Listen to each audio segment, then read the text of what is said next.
It's all connected, and it's then better, I think, more efficiently repaired and more efficiently understood if you understand quantum field. Because at quantum levels, you can actually heal a lot faster and in exponential ways and effortlessly.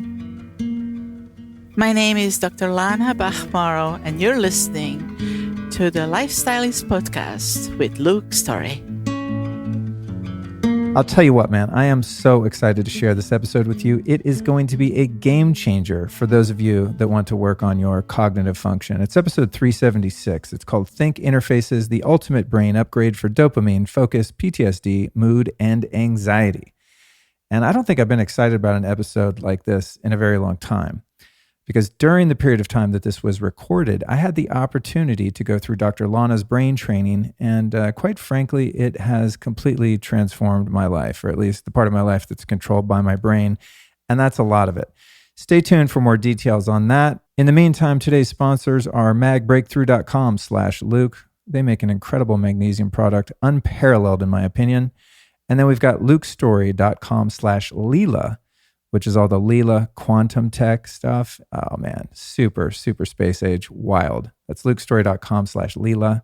And then finally, getsuperleaf.com/Luke for some fantastic kratom products from a company called Super Speciosa. That's getsuperleaf.com/Luke. And here are some bragging rights on our very brilliant guest and my friend, Dr. Lana Morrow. She's a PhD neuroscientist, CEO, and founder and creator of Think Systems. She is a Galileo 2000 award winner, recognized as a pioneer in brain-computer interfaces and neuroeconomy. Dr. Morrow earned a doctoral degree in cognitive neuroscience from Sapienza University in Rome, Italy, was a visiting researcher at the Sorbonne in Paris, and has completed her postdoctoral training at Mount Sinai Hospital in New York City, performing EEG brain mapping techniques in dopamine research, as well as Columbia Presbyterian Hospital. Her skills also include treatment of learning disabilities, attention deficit disorder, and the differential diagnosis of complex brain disorders. And as a neuroscientist, she conducts research collaborations with major universities in Europe and the United States. Her Think System is a non-invasive approach for remediation of attentional and movement-related disorders. She's super passionate about helping her clients who are both accomplished professionals and students to elevate their focus, memory, brain resilience, longevity, and sports and cognitive performance. And I got to say, she's definitely done that for me. Above and beyond all of that, Dr. Lana is not only a brilliant scientist, as you might have guessed by now, but she's also someone who has devoted her life to service and healing. And that's something I really like to highlight on this show, as you know. So here are a few of the nugs served up in this powerful conversation.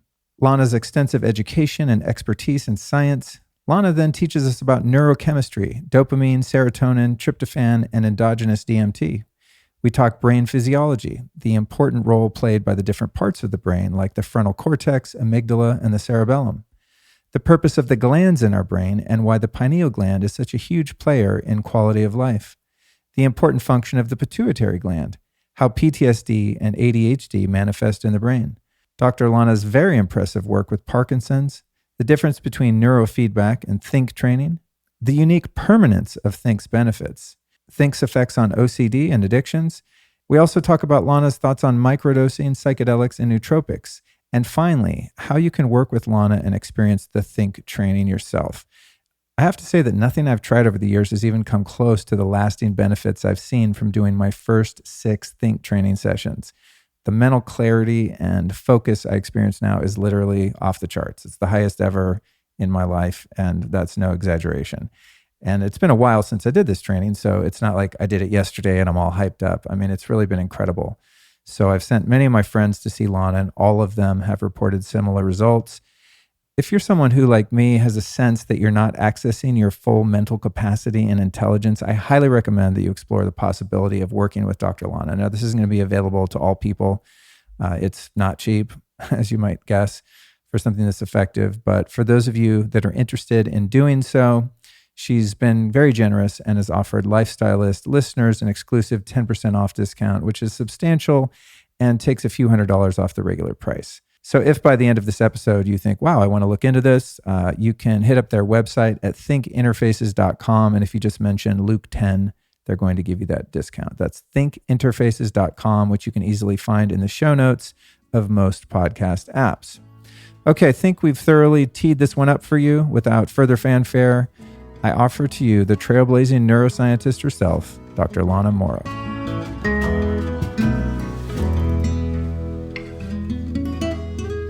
Dr. Lana, welcome to the show. Thank you. Thank you for having me. Yeah, I'm stoked, man. We're finally getting down to this. I remember, you have to help me with the memory of one part of this because I don't remember how we were introduced, but I remember our first phone conversation. I do. I was on Beverly Boulevard in Los Angeles, I think near Stanley, right in front of International Silks and Woolens. And I remember pulling the car over and we were just having a chat, and somehow the work of Dr. David Hawkins came up. Yes. And then Vedic meditation, two things that have really had such a positive impact on my life. Right. And then we started talking about quantum physics and all this stuff. And I was like, this lady is cool. We got to do an interview. And here we are. That must have been, I don't know, 2 years ago, 3 years ago. 3 years ago. Something Yeah. But I just have such an aversion to doing, remote interviews. I had planned to come to New York City to do some sessions with you and interview you there. And then we all know what happened in New York City. Exactly. You had to flee. But remind me, how did we first get introduced? Do you remember? I think it was either through Tom Knowles and his work on Vedic meditation that we kind of chatted about, or there was something else as well. Oh, you know what? We met first when you were with Simone and some other people in New York City. Remember there was a... Oh, we did. We had met in person. That's Pratt right. Organized that. I forgot their group. That was, what was it called? That's where I met Allison. It was Whitma. Whitma. Yeah. That's where I first met you. That's right. Introduced by Andrea Pratt. And we were there also with some other people who, just very beautiful people, Sada Simone and some other people. Yeah, and that's the event at which I met Allison. Oh, cool. But that's, wow, what a fruitful event that was. That's funny. I forgot we had actually met briefly in person. Briefly in person. Because I just remember that phone call. And I was like, oh. Me too. I remember we're going to get along great. Very, very clearly. I was actually at home and sitting in my home office and just thinking, and at a certain point you said, oh, we need to do a podcast. And we just kept talking and talking. And it was just like, one of those things that when you know. Yeah. It's like really, we think the same way. Yeah, absolutely. There is beautiful connection and really amazing co-productions that can happen. And I often have conversations like that and think, I wish I had my mics with me. Because sometimes like when you very first meet someone, it's that immediate rapport you have and there's just magic that ensues. And I always think, oh man, I should have captured this. That's what you said then. Yeah. Yeah. But here we are. It's perfect. And now what's really cool is I've gotten to experience firsthand what we're going to be talking about today, Think Interfaces. For those listening, I just did a session right before I set all my stuff up. And usually before I record, I just get a lot of anxiety because of all the technical stuff, because it kind of puts me in my left brain and I'm like working equipment and plugging all the things in and doing all the things. And then I've learned to find ways to switch and kind of sync my hemispheres a bit and get more into my creative flow so I can have empathy in a conversation. But it always takes a lot of work to do so. And I sat down with you and I'm just like, after that training, I'm just totally dialed in. You just bliss together. Yeah, it's amazing. I actually don't even feel like talking, which is funny. So you're going to do a lot of talking, Lana. Oh, no. All right. I want to start out with this. What is the most exciting, fulfilling thing going on in your life right now today? Oh, it's so wonderful to think that way and just put me on the spot. But I'm going to go from the heart. Yes, as a brain specialist, I can talk about brains, but the best thing about think is think with your heart and feel with your brain.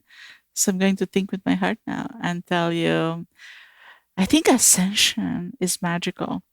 We're now in this process of ascension where we all came here to actually elevate humanity and go to next levels. And I just get shivers whenever I even think about it, because I know that we all are here to elevate everybody to the next 5D and beyond and co-create this new earth, which we're all talking. So that's super exciting to me. And that's why partially I created the system And one of the things is that, so that's one of the beautiful things about it, and how it ties, what I do into this fifth dimensional reality. So not only does it heal people, especially people who have PTSD and trauma now, I work with them. I have the honor of working with a lot of people, children and adults, and it goes away. We go into 5D, into bliss, and all the hurt and pain from PTSD goes away. And we can talk about vertical time and dropping into vertical time and healing the past. And it all happens in quantum time, which means rather fast or in no time, a little bit like LASIK. So it's all quantum field that we love, and it's really beneficial to everything. And we just glow and grow. And that way we usher millions of people up there to the next level. And the more consciousness we have about it, the better it is. And I think the bliss of having this technology as well and being able to honorably help so many people is such a joy every day. And I stay in this 5D bliss most of the time. It's like funny, but it's where we are. As you can say, we're blissing and it's fine. And it's always like that when you go to the next level. And I think that's very exciting. And another thing that is super exciting is that these new creations that I'm creating, expanding the company and creating other technologies with some really fabulous people, meeting you and Allison, going, maybe even thinking about transferring to this beautiful land here of the free. I'm voting for that.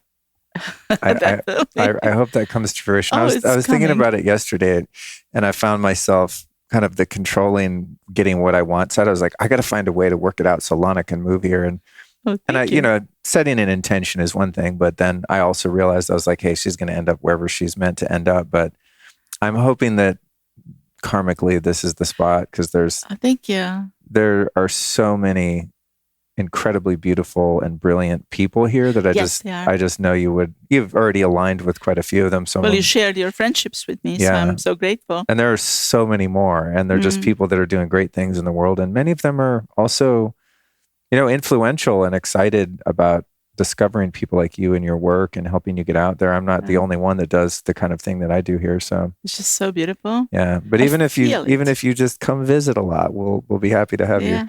So I'm looking for actually really at least for 6 months, and then we see what happens. Cool. But I definitely resonate with this land and this lake, Travis. It's just magical. Yeah. We gotta hit up Micah and see if we can get out on his boat, get on the lake. Yeah, that's super fun. Yes, I'm seeing him later. I mean, you're from Italy. Yeah. And I've not been to Italy, but I have been once to the Mediterranean, to Majorca, Spain. Yeah. And being on Lake Travis reminds me of some parts of Majorca. I think it's a similar kind of terrain. The water looks similar. There's this arid desert sea kind of rocks topography. It's just it kind of reminds me of that sometimes, and it's really. Mike said the same. Yeah, it's unexpected. I wasn't thinking Texas would have that. I don't know what I thought it would have, but it's kind of nice. You're out on the lake, and you're like, gorgeous land. Yeah, it is. People are so beautiful, especially those that you introduced me to. But even those few that I met on my own here in a hotel, and it's just beautiful. So I feel blessed. It's kind of Southern hospitality. I know some people in the Texas don't count it as the South, but when you say y'all and there's someone has an accent like this, that's kind of Southern to me. But okay, I digress. Let's get down to it. So you mention this word a lot when I'm hanging out with you and doing the work with you. You'll often guide me in these sort of hypnotic meditations while I'm working with the Think interface technology. And this is something you just drop in almost every sentence, and that's this 5D, this fifth dimensional existence or reality. How would you define that? What does that mean to you? So it's a very good question, and I think it's personal to everybody. However, what it really means, the way that I transmit it to friends and people that I work with, is usually getting out of this rigid way of seeing us as finalized being at the level of the skin. You can just be finalized and contained in this this cocoon of the skin or whatever we have. But we don't stop here.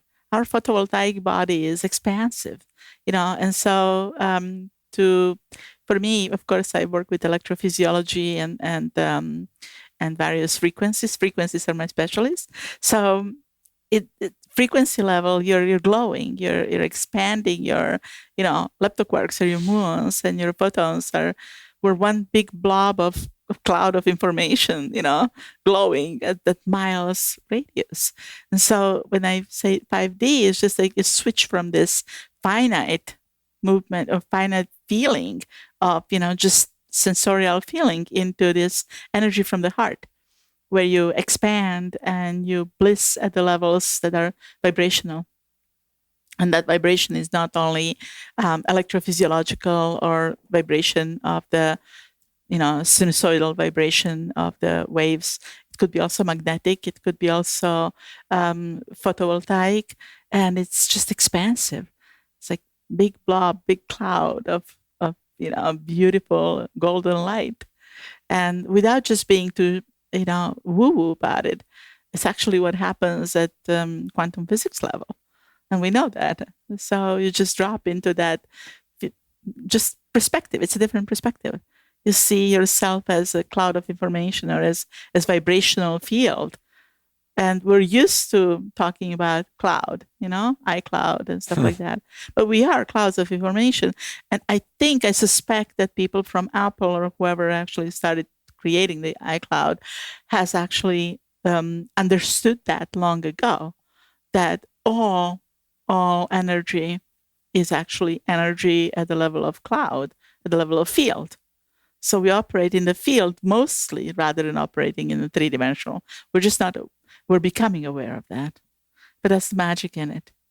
And so if we bank onto being aware at the 5D rather than 3D, at the magnetic, electromagnetic, or cloud level, for us as cloud of photovoltaic energy and magnetic energy, we then have much more power and much more potency, and the possibilities are endless.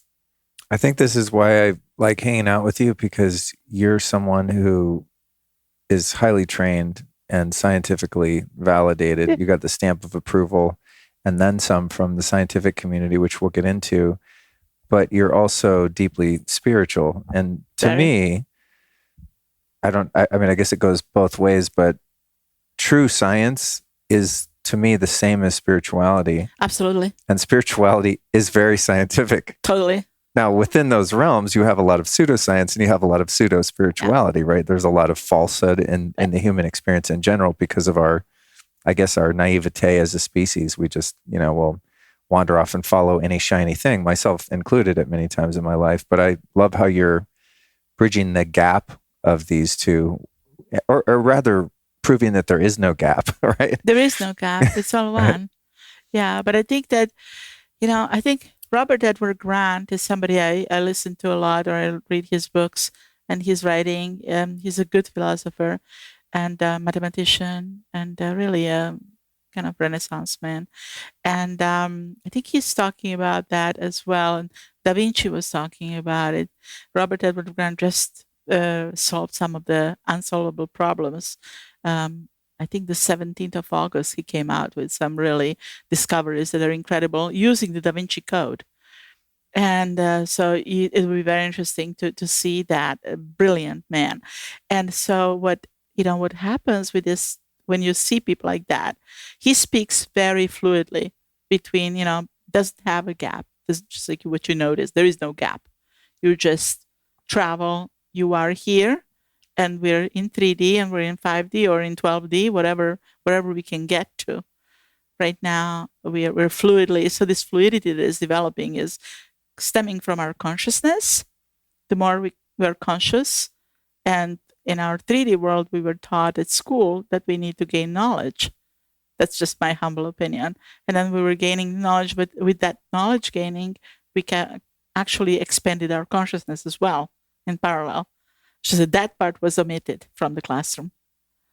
And that part, personally, I learned through Tom or through, other teachers that I've studied Vedic meditation with, and other things, Sufism and some other beautiful, practices. And we all do, and we combine it. And, you play music. When you play music, you go into trance. And it's something very tangible, but very spiritual at the same time. And the strings on the guitar, they're sinusoidal waves when they move. So the kinetic energy produces the sound energy. But we're not thinking about it. We feel with the guitar. Wow, that's cool. I never thought about that. Like the mathematics of music. Yeah. Right. I think I just always played music from feel because I didn't have the type of mind that could learn to read music or play highly technical music. And I don't think I ever had the discipline to become an aficionado on an instrument that was very technical. And I just you play guitar and you play I play well. bass. Yeah. I play bass and guitar. But I just learned the very bare minimum I could learn about music theory in order to just stay in the right key. Yeah. You know what I mean? And just kind of understand. I remember the guy that taught me my bass at first, he was teaching me some of these just basic pentatonic blues scales that most rock music's based on. And he said, this is called minor. Think John Lee Hooker. And I was like, okay, kind of sad, moody. And then you learn a couple of those scales. And they said, this is the major scale. Think Chuck Berry. Da, da, da, da, da, da, da, da, that kind of stuff.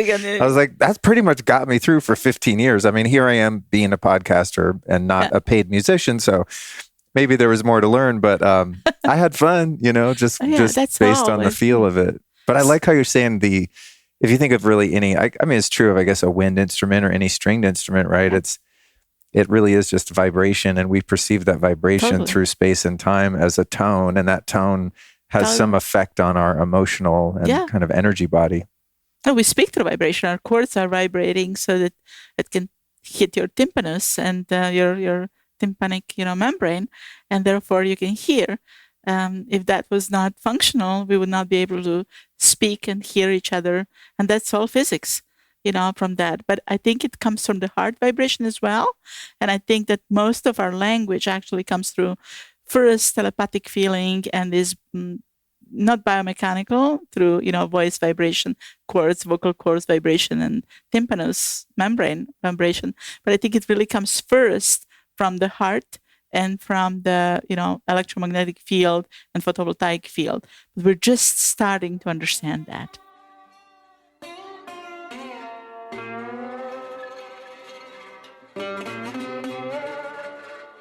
You probably know by now how critical magnesium is for health, not only for better sleep and stress, but for your brain, heart, and so many other organs and systems in your body.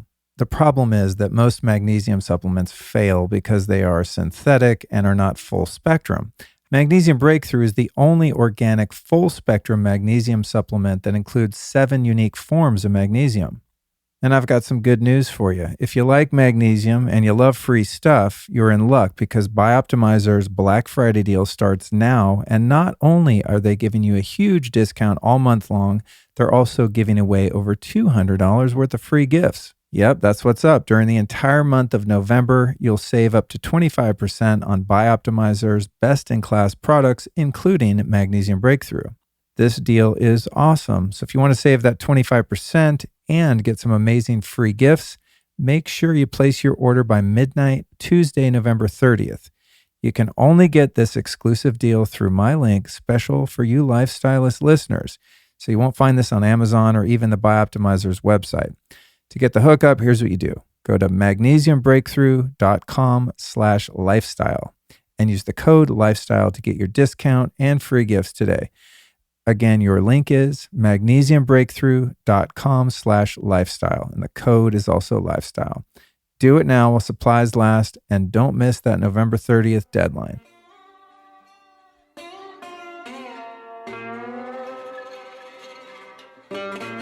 What is this photovoltaic photons, field? Okay. Like light and voltage, Volta, Alessandro Volta, who named the voltage, electricity. Photovoltaic is a combination of photons and electricity. Got it. It's a magical, normal magical. This is another word that you use a lot, and I've been meaning to ask you, what does that mean? So now everyone can learn. Now it's simple. So all the crazy things are the most simple things. I rarely do this because I'm not so concerned with someone's credentials or how they gained their body of knowledge. Yeah. I'm more about what the knowledge is. Okay. But I am in awe of the level of education that you either subjected yourself to or enjoyed, I guess, depending on your experience of it. Seeing very someone good that way quit, to I put quit it. high school the day I turned 18. When I was legally not required to go, I was like, and goodbye, and here I am. But, in what field of study did you get your PhD? Where'd you go to school for how long? What are some of the things that you've studied, and what are your kind of scientific and academic credentials? Yeah. So I hail from Europe. So I lived in Rome most of my life, or most of my beginning of my life, and Trieste, and also my family is now is Croatia. So I went to schools there and in England as well, in Cambridge. So my elementary education was just a classical linguistic gymnasium, very good school, very, very good school. But I studied languages, and I was always interested in ethnomusicology, so sound and music and linguistics. And I studied even Sanskrit and Pali and different languages when I was rather young. But when I was a very young kid, I knew that it was not, how you just, something chooses you. You don't choose that. So I did not choose my path. This vocation chose me. I did not have a choice in a way. Just like it came and I had to do it. And so I knew that when I was very young that I was going to do something in medicine. And when I was about 13, 14, I became obsessed with brains. And I just read like a sponge, anything that had to do with brains and frequency of music, frequency of sound, and languages, very old languages, Old Slavonic, Glagolic, crazy stuff like that. I was never into, as an, whatever, empath or somebody who's sensitive, could never be at large crowds. So I was never really a party goer. I'm very social, but I don't like being in the, large concerts, large crowds. But I always was interested in trance music and, electrophysiology of the brain, but also of the body and more of an experience at the whole holistic level. And so I studied ethnomusicology as my undergrad in Fiume, Croatia, for a little while. And then for 3 years, just very early on, very fast, kind of compressed everything very quickly. I went to Rome and got a degree essentially I created my trajectory. I asked the professors to give me a possibility of creating, it's a PhD level, but I created my own trajectory when there was no neuroscience courses yet created. So I just put it together, and it was basic 3 years of medicine, like physics, mathematics, whatever you need to do at a basic first 3 years of medicine. And then I piled everything that had to do with brain mapping, electrophysiology, evoked potentials, brain mapping, and dopamine. And that was the time that nobody was doing that yet. So very few people were doing that. And so my professors were kind enough to say yes.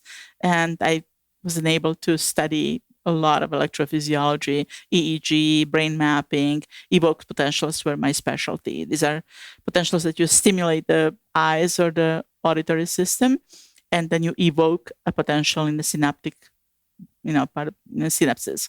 And you get these spikes and you study these brain waves. So that's very kind of specific.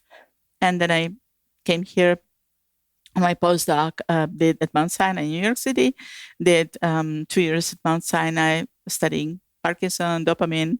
Dopamine was my big deal always, and brain mapping at every level. And then after that, and I was doing it also in Italy, intrasurgically as well, with electrodes in the brain.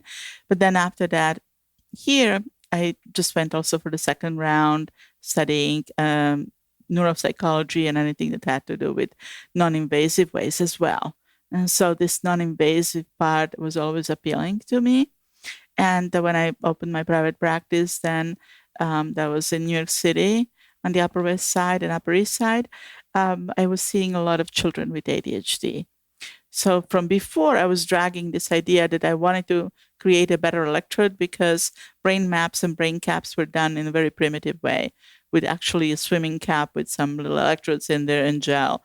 And it's still being used. I'm in shock. I've had a lot of those caps on, and I got to say, your headset is so much easier. Well, it took you like 2 seconds to get conductivity. Correct. I mean, it took us 3 years to create it, and that little electrode is proprietary of ours that we're not even showing in public yet.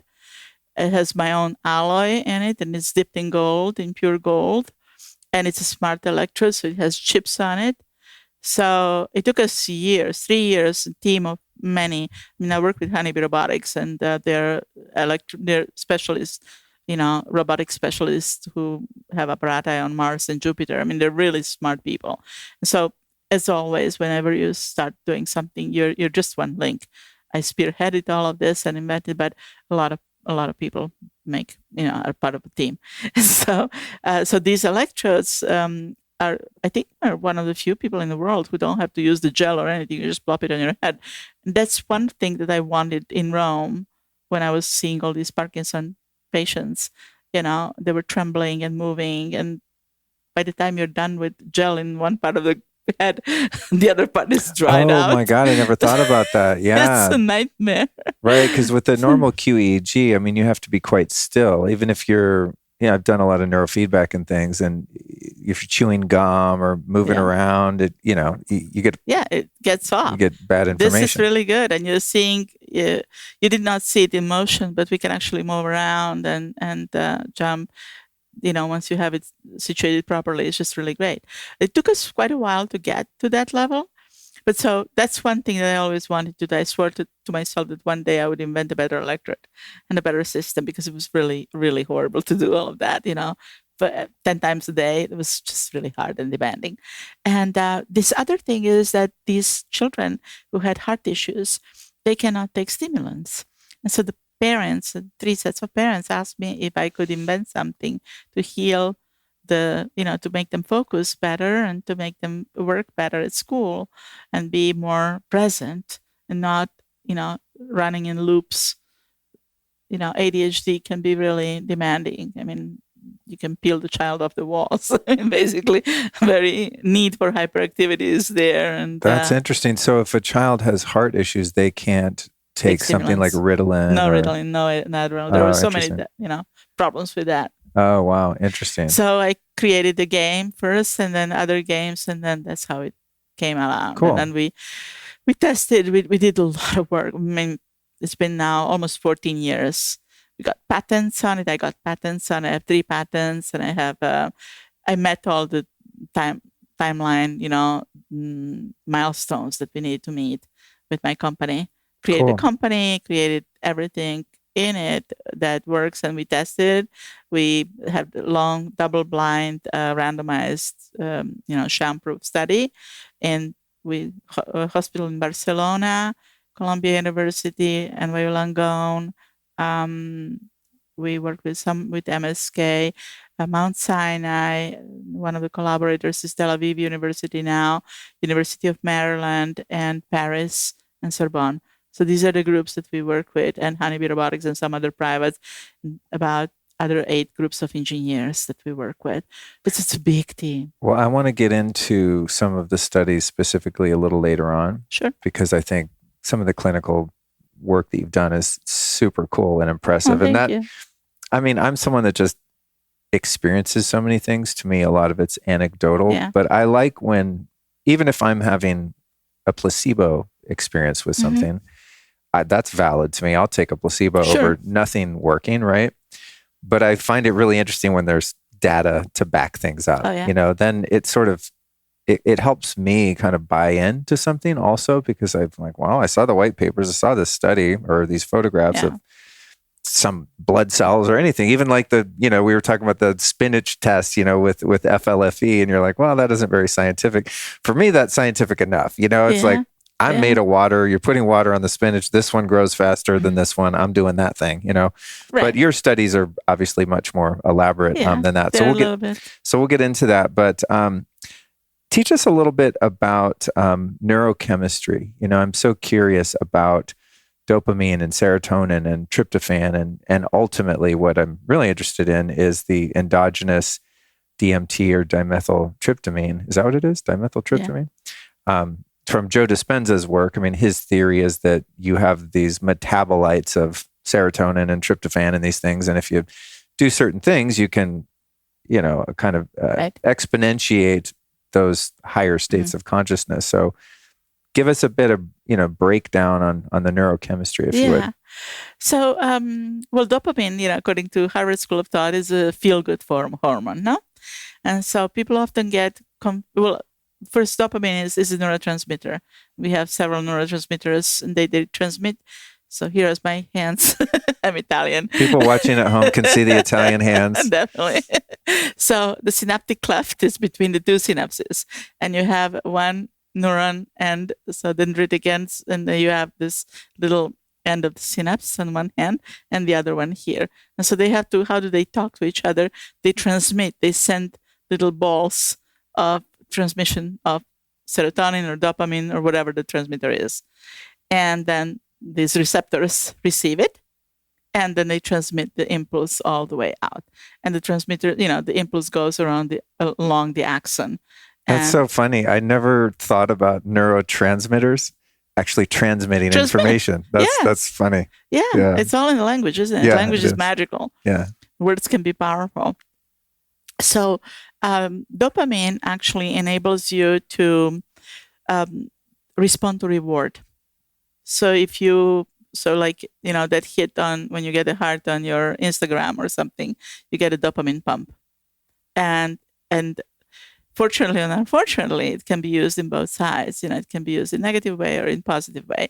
If you reward certain things that are really good, for example, in our case, you're rewarding specific opening of the pathways and specific frequency in the brain that you elicit, then you reward that many times, then you help create certain specific pathways that is linked to dopaminergic transmission. And believe it or not, dopamine, many people don't know this, is that a lot of many receptors for dopamine are situated in the retina area in the eye. And so when you stimulate the light, or light or very various frequencies, whether it's spatial frequencies or visual frequencies, they come into your eye, into your retina or fovea, and so through foveal vision or parafoveal vision, you end up stimulating the eye and stimulating the retina, and they're very, in that level, we get the impulse. But impulse gets better or worse if you have all the dopaminergic receptors in place that are working really well. And then they coordinate their, honestly, I think it's this is our way of stimulating through dopaminergic, through visual field.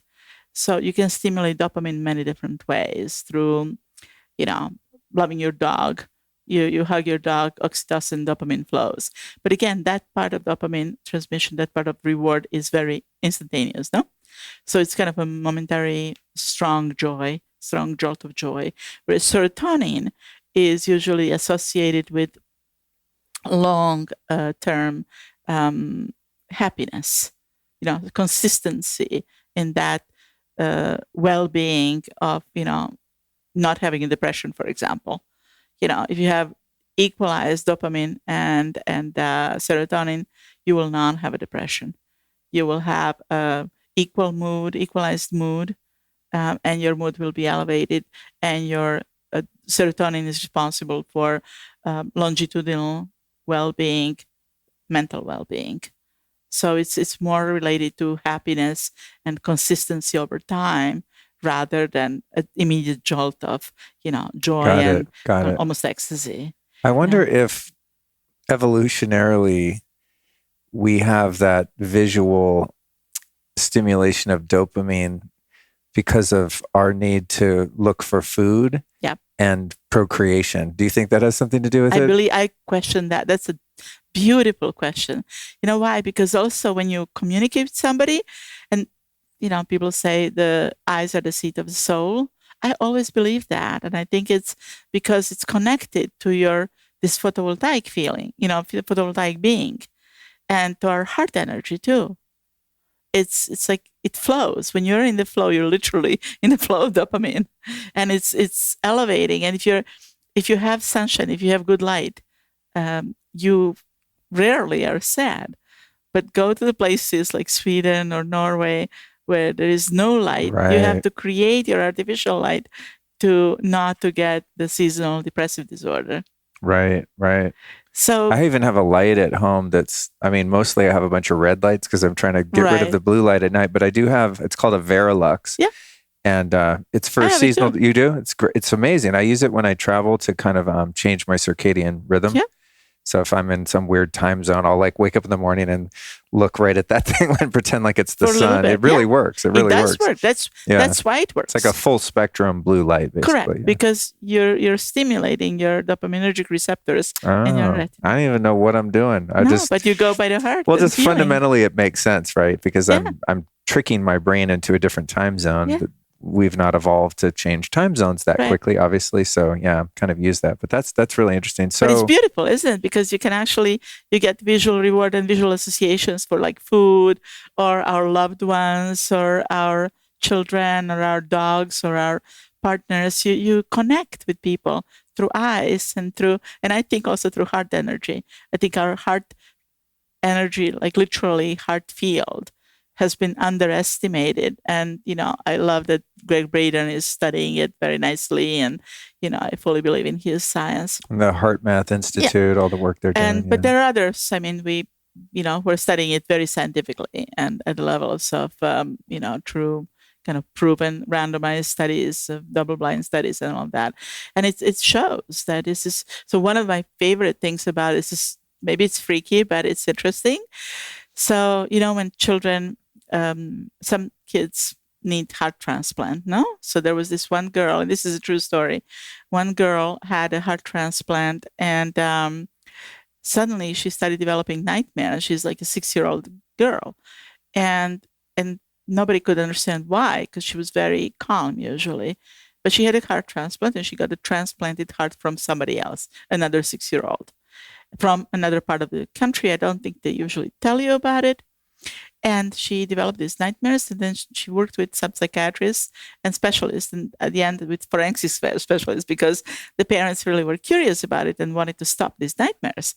And so the specialist designed, she was showing what her nightmares were. They were recurring nightmares of being in the forest and being actually taken, her life was taken away. And she was frightened. And she described this man to a T, like literally. So this forensic designer, whoever it is, forensic artist, was able to create this from the memory of this girl, from these nightmares of this girl. He was able to create the image of this event. Somebody got a good idea, one of the sheriffs got a good idea to actually try to figure out if there was some correlation with something that really happened. Lo and behold, it did. They found which area of America, it was somewhere in the Midwest, there was a murder, and the murder was happening, and that was the murder of that girl who donated, whose heart was given. Whoa. And they tracked the perpetrator, and they caught him. What? Now, this is like, gives me shivers that it's crazy. Shit. But this is where we know that the heart has memory. Wow. In the heart, we have electrophysiological field. And this is a medical, forensic medical fact. It's a beautiful story, but it shows you that heart has a memory. It has a cluster of neurons it's called neurites. And it's a really like a brain of the heart in the heart. And then in the brain, we have the center that governs also this correlated with the heart. So these are not just sci-fi stories. They're electrophysiological data. Wow. Not my studies, but I find it fascinating. I've been into energetic healing technologies for many years, especially those that are supportive for EMF exposure. And there are a lot of so-called quantum products on the market, and I've tried just about any one I've ever heard of, but few of them have had any noticeable effect. However, there is one product line that's passed my test and become part of my arsenal, and it's called Lila Quantum Tech. Lila Quantum has developed a groundbreaking technology to increase your energy level, become more stress resistant, and also helps to support your whole family, pets, and garden with pure quantum energy. The Lila Quantum products have been certified and studied by various third-party institutes and doctors. And these studies have found significant improvements in people's blood, cellular voltage, allergy reduction, and heart rate variability. But my favorite benefit of all is that the Lila Quantum products help neutralize harmful frequencies, including any EMF like 4G, 5G, microwaves, and Wi-Fi. In fact, I have the Lila Quantum block in my kitchen where I charge my food, drinks, and supplements, as well as the Infinity block in my living room and here in the studio for a huge energetic upgrade. Leela Quantum Tech is a truly conscious business that wants to do good in the world and even plants a tree for every order. So if you want to hook up your energetic environment and have a tree planted on your behalf, you can go to leelaq.com and use the code Luke10 to save 10% off your first order. That's LEELAQ.com, and the discount code is Luke10 for new customers. That's so fascinating. You know, I've been thinking about PTSD lately because I know we're going to talk about that more. And I want to get back into a little the chemistry side of it too, because I know there's so many nuggets in there to unpack. But I've been thinking about this with people that have childhood trauma or early life trauma and how that manifests as PTSD. When you look at what's going on in the world now, I mean, you just have so many traumatized people running around, myself included, and almost everyone I know is recovering from that. And when I've been contextualizing that in terms of relationships, like romantic partnerships, because it's something I had such difficulty with, and through a lot of the healing that I've done, I've been able to really overcome most of that and have a great relationship. As you know, you've been experiencing it. And I was thinking about how it relates to the heart, and that when we're harmed, whether physically or emotionally or psychologically, it breaks our heart. Mm-hmm. Literally. Yeah. And that then we enter into adolescence and adulthood and we attempt to have relationships with a heart that's still broken. And I think we often think of the broken heart as like a breakup, right? The demise of a romantic relationship about which we were hopeful and enjoying it and ended for whatever reason. But I think it's that heartbreak piece that is what's driving so many of us, and trying to enter into any kind of an intimate relationship with your heart still broken, with that unhealed trauma, is like trying to get up and ski again with a broken leg. You know, it's just, you got to heal the leg. You got to put a cast on it, you know? And so there are many casts for the heart, but it brings me to that realization, something I've been exploring a bit lately, of how so much, you know, we think of our heart as this thing that just pushes the blood around, right? But as an energetic field of our heart, and that it can be harmed, and I guess I'm using the word broken for lack of a better term, but it can be harmed in ways that inhibit our ability to function in a fulfilling and healthy way. Yeah. But because it's hidden, and it's not a broken leg or a broken arm where it's visible or it's acutely painful. It's just kind of this chronic aching that many of us carry in our lives. And we look outside of ourselves to try to find the remedy in all the things, right, that we think are going to remove that sense of dis-ease. So anyway, there's not really a question in that, but it's just something that I like to speak to, because it's something that's helped me so much, just identifying this is where this is where we live. You know, we live in our heart. I mean, we think we live in our mind, but we're really generating our energetic field from the heart. And if there's a disturbance there, we're going to also attract other people, right? We're going to find a vibrational alignment with other broken hearts and get into that trauma bonding and all that. It's fascinating stuff. So to hear it scientifically validated is meaningful. Oh man, so many things that you raised now that I'm like, it's feel free to spin off, you know, miles a minute. We're not on a linear journey here. No, but this is actually all connected, you know, because this what you're saying, this vibrational of the heart and the broken heart is actually leading me to think about, you know, all the talks and all the knowledge I learned through science of photovoltaic or voltaic field, energetic. So essentially think of yourself or a human being as a battery. So when you think of aura or a field, auric field around you, it's basically a battery field. So there are several doctors who are studying now correlation between what happens when you have a surgery in your mouth or teeth. There, you know, that you have cavities and you have been filled with mercury or something like that. Not only does it go into your system, but it disrupts your actually battery, the center part of the battery, which is right here in the mouth and in the heart. And that's why heart and mouth, heart and teeth are connected. So you can't have like a root canal. It's better to avoid the root canal, because there are studies showing that there is a correlation between then disruption of the rhythm of the heart. And because if you look at it from electrophysiological point of view, this battery field gets disrupted. So literally you have a clunky battery field. So you don't emit anymore this synchronized, uniform, beautifully in sync, literally in sinusoidal sync. You don't feel that anymore because there has been a disruption. And what happens at the level of amygdala, for example, when you have a trauma, and there is so many things that I want to say about it. I'll try to be linear about it if I can.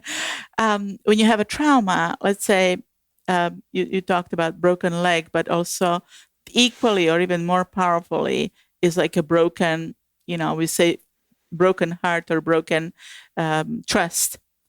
When somebody hurts you or physically hurts you or emotionally hurts you, there is an injury inside your cells, memories for cells for the memory.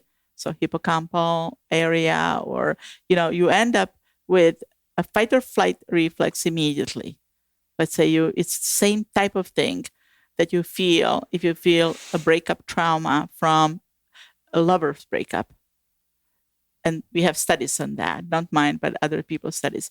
Can be equally painful and equally disruptive in the circuits of the brain as if you had a trauma to a leg. Like equally and similar pathways, actually. So it's kind of like an emotional TBI. An emotional injury. It's literally an injury. What happens when you have this trauma?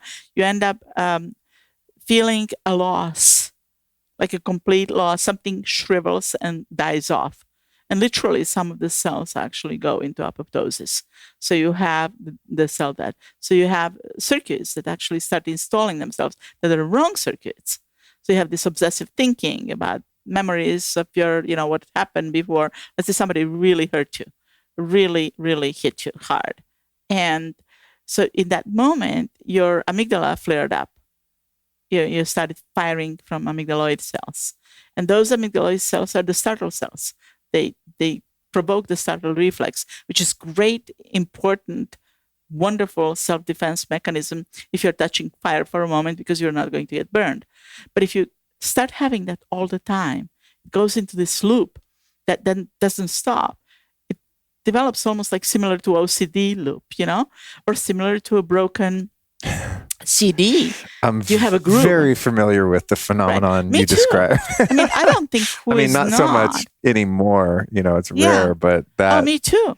Because what happens is when you're hurt repeatedly, you try to repair the hurt, and you go into maybe I'll repair it. The brain thinks maybe I'll repair it through rehashing it and fixing it somehow. What did I do wrong? Where did I go wrong? And those circuits install themselves. And you can actually, so Dr. Schwartz at Columbia Presbyterian, he wrote about in a book by Norman Doidge, The Brain That Heals Itself.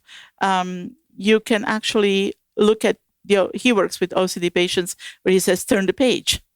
You interrupt that circuit in a certain specific area in actually prefrontal area of the brain, which is also linked to dopaminergic pathways. But what happens when you have this trauma? Something installs, this firing starts from amygdala, and then the memory starts connecting, the loop starts connecting all the way down to hippocampal area, passes through thalamus as well. So it's our emotional center. And it goes and installs itself into disrupting dopaminergic circles. So the dopamine circles start being not properly activated. Serotonin circles start being deactivated again. So you have the serotonin drop. So you have this sadness, and the sadness starts developing, maybe depression. First we start with this scary moments of, amygdaloid overflow, and then you end up with, it's basically you go into hyperdrive for a moment, and that stays with you for about 3 days, 5 days, 10 days. When you go into this adrenaline hyperdrive, it's really literally depleting your dopamine and serotonin. And so dopamine, and it creates the flows of dopamine that are inadequate. They can even create motoric problems. They can create motoric problems of like language. So your bucolabial, your expression starts, people start stuttering. It's all connected. And with OCD cycle, it's serotonin drop, creates then possibilities for OCD cycle. So it's all connected. But people tend not to study all together. You go to a psychiatrist and they'll give you Xanax for calming you down for one part, instead of understanding it holistically as a big symphony of the brain and big symphony of your experience, which then, if you go into quantum field, you can understand deeper at deeper levels, and you can then repair the photovoltaic area, the voltage, and you have to start from somewhere. So personally, I think we start from electrophysiology and stimulation of the, we use the frequencies of your own brain non-invasively, and we stimulate the retina so you can actually reinstall the equalization. You stimulate the dopamine, so the dopamine pumps equally, it stimulates nervous vagus, everything gets equalized, and then serotonin comes in, and norepinephrine and noradrenaline actually calm down. So everything kind of goes into perfect symphony of calm and bliss. But you can approach it from different ways as well. You can approach it through, as you go, with breath work, and you can go into ecstasy, you can go into Kundalini breath work, which is what Joe Dispenza does, teaches. It's all old, 7,000 years old work from Himalayas. I remembered what Joe Dispenza told me about that, because just to digress for a second, because we were talking about this yesterday. I said, Joe, I love your work and I benefit a lot from the meditations and things. And I said, and, when I started doing it, I realized this is what I've been doing in Kundalini yoga classes and teacher training stuff for a number of years. And I was kind of waiting for his response. If he was like, no, I invented this. And he was just like, well, yeah, duh. And he said something to the effect, he's like, Luke, your average person is not going to go do Kundalini yoga or some of these more esoteric practices. So what I'm doing is just taking these ancient practices and giving them to the masses in a way that is... that they can perceive that's generalized enough so that it's not threatening to their belief systems or their culture. Packaging, absolutely. Yeah, so that was his answer, because I couldn't remember the answer the other day. And I was like, all right, that's fair. So, It's fair. It's fair. I mean, whatever makes people feel better. However you can deliver it is this. My point was just that, to say that we can approach the healing from many different aspects, but this trauma has been documented to be, you asked me to break it down a little bit. Hopefully I didn't jumble it too much. No, keep going. It's brilliant. This amygdaloid reflex or fight or flight is good if your house is on fire and you have to get out of there very quickly, but it's not good if it continues forever. Because it depletes everything. It's excruciating. Yeah. We all have been in trauma.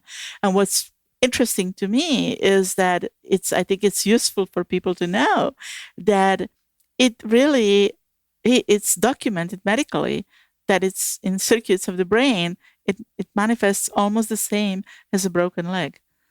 So it's literally a broken heart. It's a broken circuitry of the heart circuitry, of the electrophysiological voltage, which then can propel the heart in, all these disbalances in the brain can propel the heart into a heartache, what they call heartache.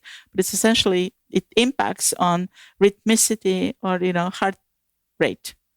And heart rate has to be kind of regulated in a way that it's not always the same. We have kind of intermittent heart rates, and we know all of that, this whole separate field. I'm not a cardiologist, but I know that there is a synchronization between the brain and the heart. And most people listening will be familiar with HRV, heart rate variability, right? So when your nervous system is balanced, sympathetic and parasympathetic, you're going to have a higher HRV score. Exactly. And it does impact our oxygen transmission then. It impacts our mitochondrial growth. It impacts at many, genetic level or epigenetic level. So we see that all of this is connected. So what am I trying to drive at, or where my heart drives then, is that it's all connected, and it's then better, I think, more efficiently repaired and more efficiently understood if you understand quantum field. Because at quantum levels, you can actually heal a lot faster and in exponential ways and effortlessly. I've been using a plant medicine called kratom for many years. It's an all-natural herb related to the coffee plant that's been used in Thailand for centuries. Kratom is a trip because it energizes your mind and relaxes your body at the same time. There are very few alkaloids on the planet that provide that unique combo of benefits. So I'll use Kratom when I want to chill out and be social or ease body pain. The cool thing, however, about Kratom is that while it's relaxing, some strains can actually give you energy for a workout or, in my case, even podcasting. It just helps you feel good without feeling impaired. The tricky thing is, though, there are a lot of super shady liquor store and smoke shop Kratom products available, but I wouldn't trust most of them enough to put them into my body. There can be issues with mold and other toxins that make the Kratom market challenging to navigate. Not to mention, some of them are extracts which could provide some pretty serious side effects that aren't worth the risk. The brand of Kratom I use personally is called Super Speciosa, and it has only one ingredient, pure Kratom leaf. So Super Speciosa is a very legit Kratom brand and the one I've come to trust most for regular use. And it's worth noting that for beginners, I recommend their signature Super Speciosa strain. It's the most popular, best-selling strain they sell and a good one to start with. So if you want to try Kratom and get 20% off your entire order, go to getsuperleaf.com/Luke and use the code Luke. That's getsuperleaf.com/Luke. Well, that's definitely been the case, for those listening. You already know this, but when Lana showed up in town, I've been having a good life. You know what I mean? Being here the past few months, there's a lot going on, but the week before you showed up, things had really hit a fever pitch with my stress level. I mean, just too much to handle, because of some situations going on in life that needed to be adjusted, and I'm in the process of adjusting them. But when you showed up, I was in that limbic system lock for like 2 days before you get here. Amygdaloid overflow. Yeah. And it's like, no amount of meditation, none of my devices, praying my ass off, doing the breath work. I mean, like, the other day I passed out, straight hit my face on the floor doing breath work. That's how hard I was trying to get out of it. Work. Yeah, I was trying to get out of this feeling. I'm just like, I can't function. And I used to live like that all the time. That's the good news. I mean, my whole life as a drug addict was that. And even for many years after I was able to get sober, because I was just so injured, But when I came over and I've done 3 Think Interface sessions now. So far, yeah. And within the first day, it was totally fixed. Isn't it great? Yeah. I mean, it's just insane. Yeah. And not just a temporary thing where like I felt good for an hour afterward. I was like, okay, I'm back to myself. I can breathe again. It was just like, there was so much more distance between me and these perceived challenges, right, that I've built up in my head. So I think there's a lot to talk about there. But what I want to know is when it comes to that fight or flight, right, when we've had our heart broken or there's been some emotional or psychological damage to our brain and all this connectivity and this delicate symbiosis that exists between all of these systems, it's so interesting how in a human, we really lack the ability to reset it on our own. But when you look at the animal kingdom, I'm thinking of a deer, right? There's so many deer around here, and you'll be driving around and you might startle a deer driving close to them or something, right? And they freak out and they run and they jump over the fence and they're in a fight or flight. They're flighting, right? They're fleeing. And then they just stop, kind of look around, and they go back to eating, and they're just totally relaxed. Or you see a couple ducks, and they have a little tussle, and and then they just shake the water off, and then it's just like nothing ever happened, right? And I just marvel at the ability for animals to have an appropriate stress response that then subsides when the threat is no longer present. But with us, there's this mechanism of action that you described where there was a real threat. We were harmed in whatever way, car accident, getting beaten up, whatever. But that threat is literally gone. But then something comes into our direct experience that subconsciously even reminds us of that threat. And then the same response happens, even though it's illogical and makes no sense. We're actually totally safe. Everything's fine. All our friends tell us, dude, what's wrong? Why are you tripping? It's all good. It's going to work out. This is no big deal. And you can't make it stop. And it's torture.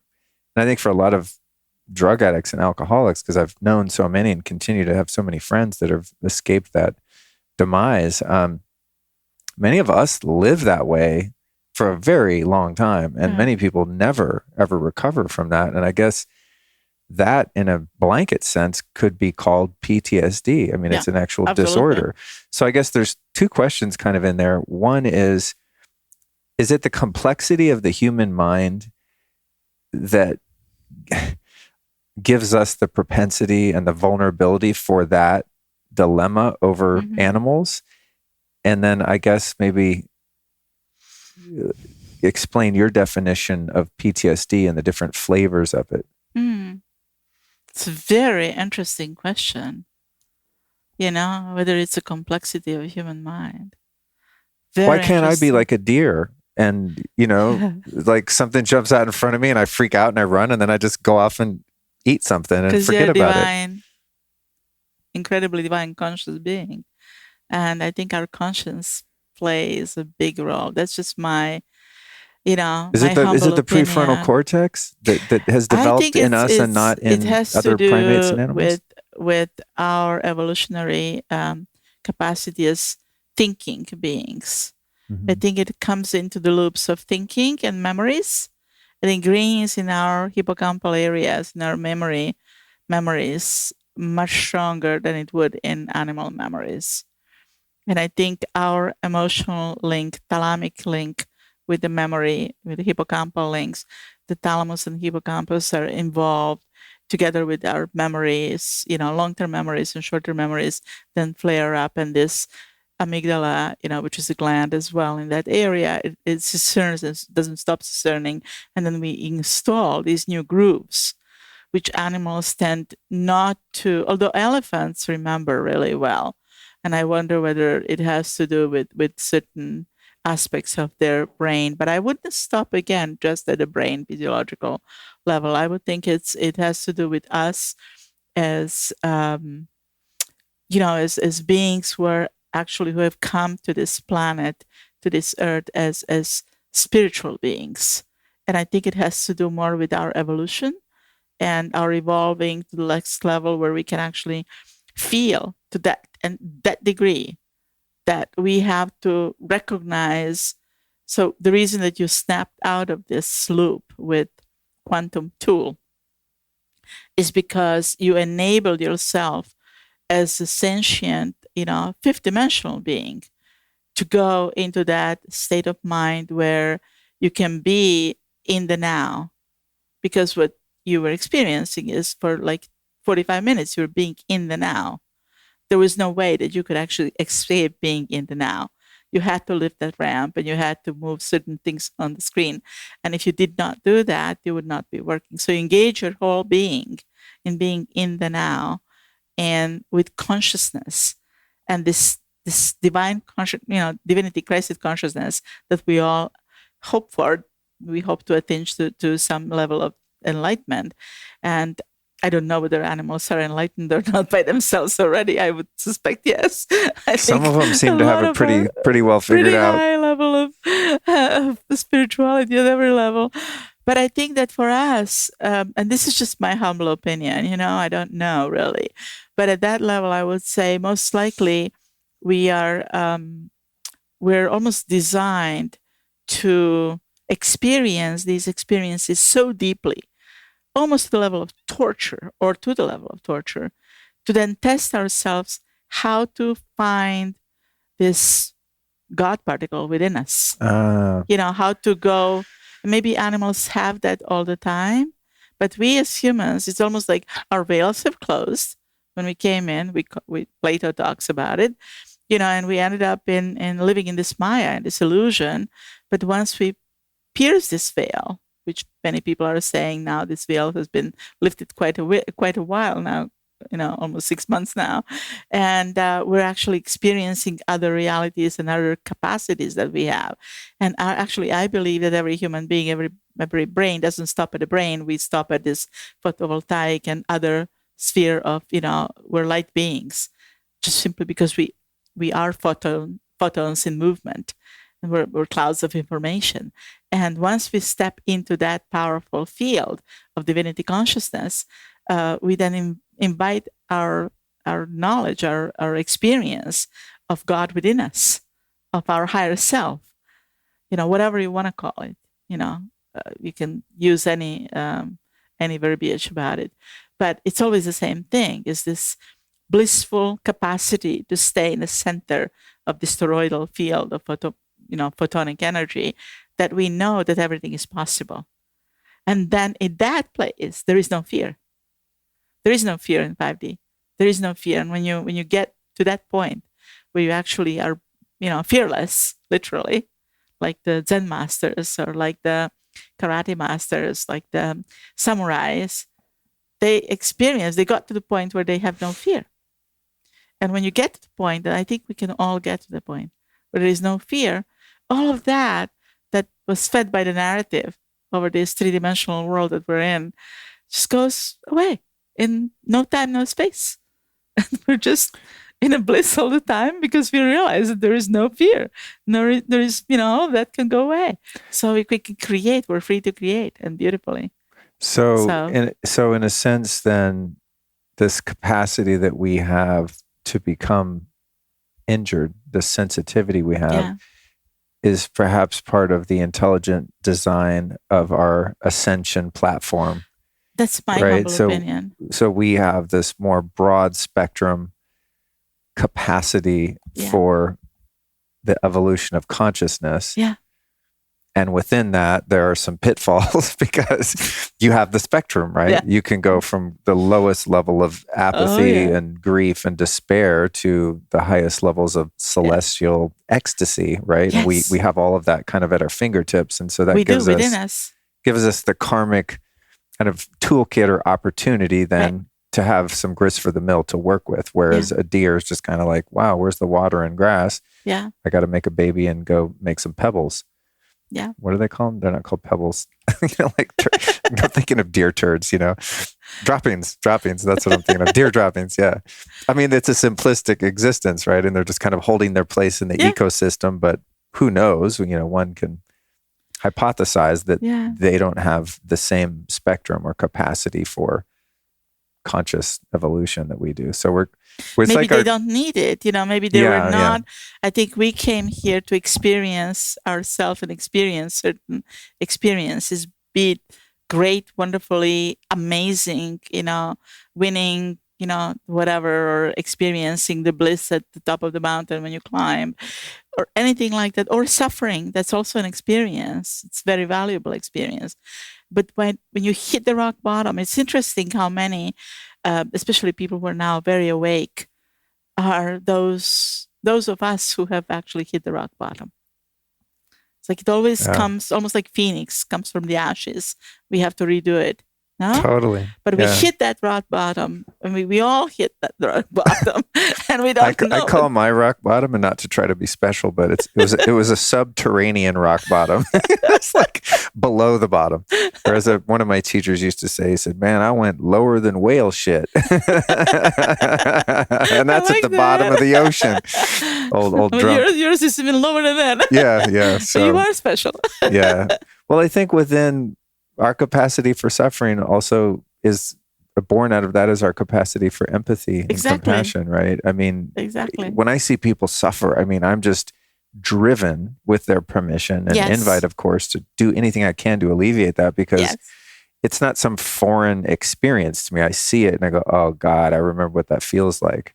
And so that's the healthy part of the brain that can take me back and not go into some spiritual bypass where I've totally negated the suffering that I've experienced, but I have enough access to it, hopefully, to go, let's stay humble, right? Remember where I came from. Remember how blessed and fortunate I am to have evaded harm in the ways that I have, and then hopefully be driven to assist other people in doing the same.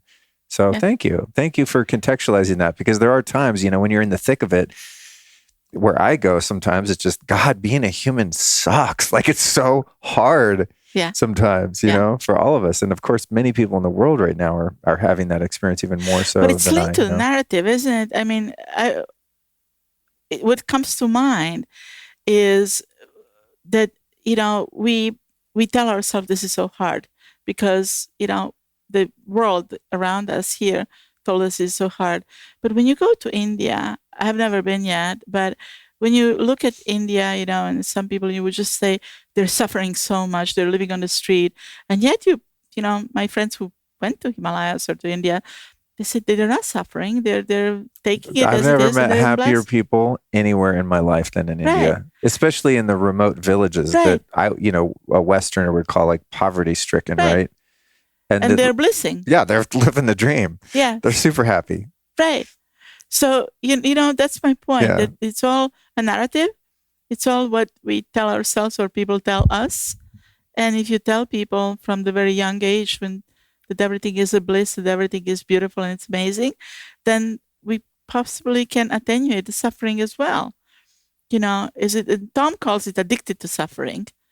Tom Knowles, our teacher here. Great podcast, by the way, those listening, the Tom Knowles podcast, a great Vedic meditation teacher. And yes, he does kind very of beautiful podcast. Short solo casts that are really amazing, Yes. incredible information And on there is consciousness. one chapter on it. One is dedicated to addicted to suffering.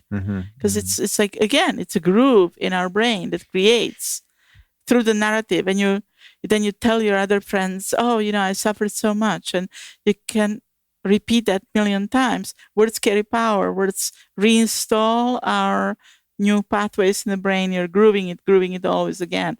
And then, or triggers. People are saying that triggered me. I think it's overrated because it creates other suffering. It adds to suffering. If you drop the narrative of trigger, then you say, okay, I'm just going to heal that. That's it. I don't have, because triggers imply that then whatever comes at you from the outside, you have to respond negatively. And then you feed the negative groove. But if you stop allowing yourself to be triggered, you become the actor. You're really not a reactor. You become consciously, actively involved, so nobody can trigger you because you're above it all. In PTSD, then, how would you define it? Is it as simple as neural pathways being created by a traumatic event that remain unhealed and are still active, and then get reactivated or triggered, using the word that you used, because that original wound has not been healed? Can it be defined in such simplistic terms, or is there more you could add to that? I think it's what we were talking about before, that it's amygdala starts hyperactively discerning the various neurotransmitters that create then this fight or flight reflex in the brain. And I think also in photovoltaic, electrophysiological and magnetic field of the body. And we end up experiencing that and locating these in memory, literally in our cell memories, in hippocampal areas or in thalamic areas. And what happens, from thalamus, center of emotion, and goes into the field of area of hippocampal memory cells, and that groove installs itself. It's almost like a broken record groove, again, a vinyl that has been grooved wrongly and scratched. It's a scratched record. I remember those. Yeah. We have them now they'd again. Get stuck. No? Led Zeppelin 2. One riff over and over again. Oh, yeah. I love Led Zeppelin. That's definitely a good band. One of the first, 5 bands I think I heard on vinyl when I was a kid. Yeah. And then you listen to that LP so much that it grooves the wrong way. Yeah, or you'd be stoned and you'd spill the bong on it or something, and someone would scratch it, and it's all scratches. And there you go. So, but it's a great analogy for that, that thought loop some of us are familiar with, right? Where we're like, God, I want to stop thinking about this problem. In and say, oh, that triggered me. So that creates yet another little groove, and you allow it. So what would happen if you don't allow it? If you just stop, reacting to these so-called triggers? And I'm not minimizing trauma. The brain trauma, post-traumatic stress disorder, complex post-traumatic stress disorder is horrifying. We all live through it. I mean, I did, you did. The whole world is living through it now. And that's partially what gives me joy to one of the biggest joys now is heal people through, think that actually really takes away the trauma, takes away post-traumatic stress. Well, this is what I want to get to is, I mean, I'm cautious anytime an inventor, scientist, anyone, supplement maker, biohacker, whatever is like, oh, I know how to fix that. And then it's gone. I'm like, yeah, okay, come on, let me see it. But when I've spoken to you, because we've talked a number of times about this, about PTSD specifically and the technology think interfaces that you've created, you just like without any hesitation say, oh yeah, we can get rid of PTSD and then it's just gone. Not like, oh, you feel better for a week, but you literally don't have it anymore. So tell us a bit about that. I mean, it's a bold claim. I don't disbelieve it, especially after having 3 days of experience where I'm going, I feel very different. And Allison, same thing. First of all, disclaimer, I don't have a medical study on PTSD. Okay. I only have what we call pilot studies, because we gather data from people that we trained. We don't do anything with that data, but we have it in our computers so we can analyze them. But what we have gathered is facts, and then also collaboration with various other medical doctors or therapists that we spoke with, from people who had like cranial trauma, TBI. And so you get concussion, but you have also complex PTSD that comes after that. And it's there and it doesn't go away. So we've seen children and adults, many, probably around 80, and they have been in touch with their medical doctors and their hospitals where they get their CAT scans and everything done. And so they come to us and they train with us. And even after the first session or second session, that fog in the brain and all those complex PTSD, elements that are symptoms are gone. In majority of people's sense of vision comes back, sense of centeredness, sense of zest for life, and capacity to read a chapter without headaches. All of that comes back, and the hurt doesn't come back. So the symptoms of PTSD don't come back, and we know that because we've seen people from 3 years ago and from 3 months ago, and all of them reported that I check on my clients, and so my colleagues, and we know that. And if in some occasions, yes, some people who have had very complex, difficult PTSD, they may need to have a refresher. But generally, a lot of people don't. They just feel better. And you're better. talking about 5 to 10, 45-minute sessions. Correct. Yeah. And so that's because it's quantum field, I think. And again, we have only one large study now that we have done with ADHD children who had anxiety as well as part of the comorbidity, and who had some other issues, learning issues.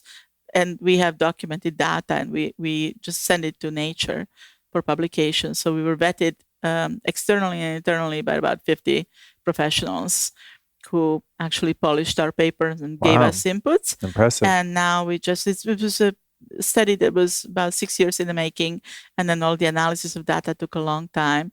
So we got the data back, and even CAT scans and MRIs and fMRIs, which we did, and EEG signals. And then scholastic tests, 68 neuropsychological tests. I mean, it's a very copious study on 64 subjects, of all 43 then ADHD, placebo, and experimental study, group. And whereas placebo group shows no improvements or no differences in anything. Really, not even like a little bump from the placebo effect? In some aspects of the training, where placebo group still was looking at a screen, we see some improvements in like decrease in anxiety from behavioral, we call it behavioral, just looking at a screen. But it's not correlated with reinforcement, everything else. Got it. Okay. But it doesn't do harm to the brain. It was just passive watching of the screen, but it already helps. So behaviorally, we know that it already helps. And the placebo-controlled group of people, the control group, they don't know what they're even watching. No, they're just watching a screen. They all had headsets on. It was very well done study. And so in experimental group, we see changes in EEG. We see totally different brain maps, which I'll share with you. I'll show you completely different brain maps, especially in the areas of executive functioning, prefrontal lobe, and even in the white matter, the area for memory, hippocampal area, nucleus caudatus, and some other specific areas get activated. And what we were also surprised by, it was this area which we call insula, It's in a specific part of the brain, very small area, which is this activation of insula is connected to empathy. When people start feeling more empathy for others. And this also corresponds to our anecdotal reports when our clients say that they feel more aware and alert and feel more empathetic to their family members or their coworkers. And we see that on brain maps, only in experimental group and not in placebo group. Wow. So, and would you explain for people, because we're kind of starting to talk about the Think interface technology now, and I think it might be a bit ambiguous to people still. So my subjective experience of it is, I come to see you, I don't tell you about any of my problems or anything. You're just like, sit in this chair.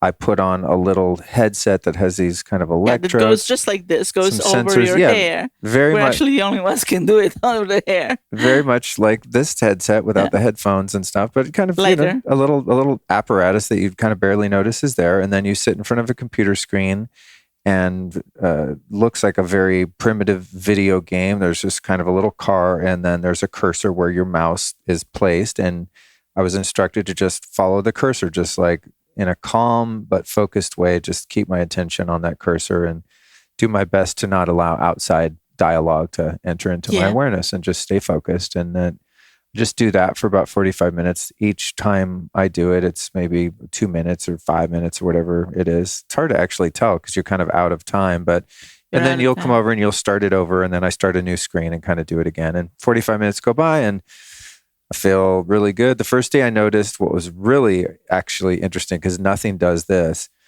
When we sat down on the floor in your hotel room, you, I, and Allison, you two were just far away enough from me to be a little blurry in your face, because I'm a bit, whatever it is it nearsighted? So distance gets a little blurry. And I was like, oh man. So I remember scooting closer to you so that I could have clarity and really see your face clearly. Because I kind of read lips too, because I'm a little deaf. Mm-hmm. So I like to see faces.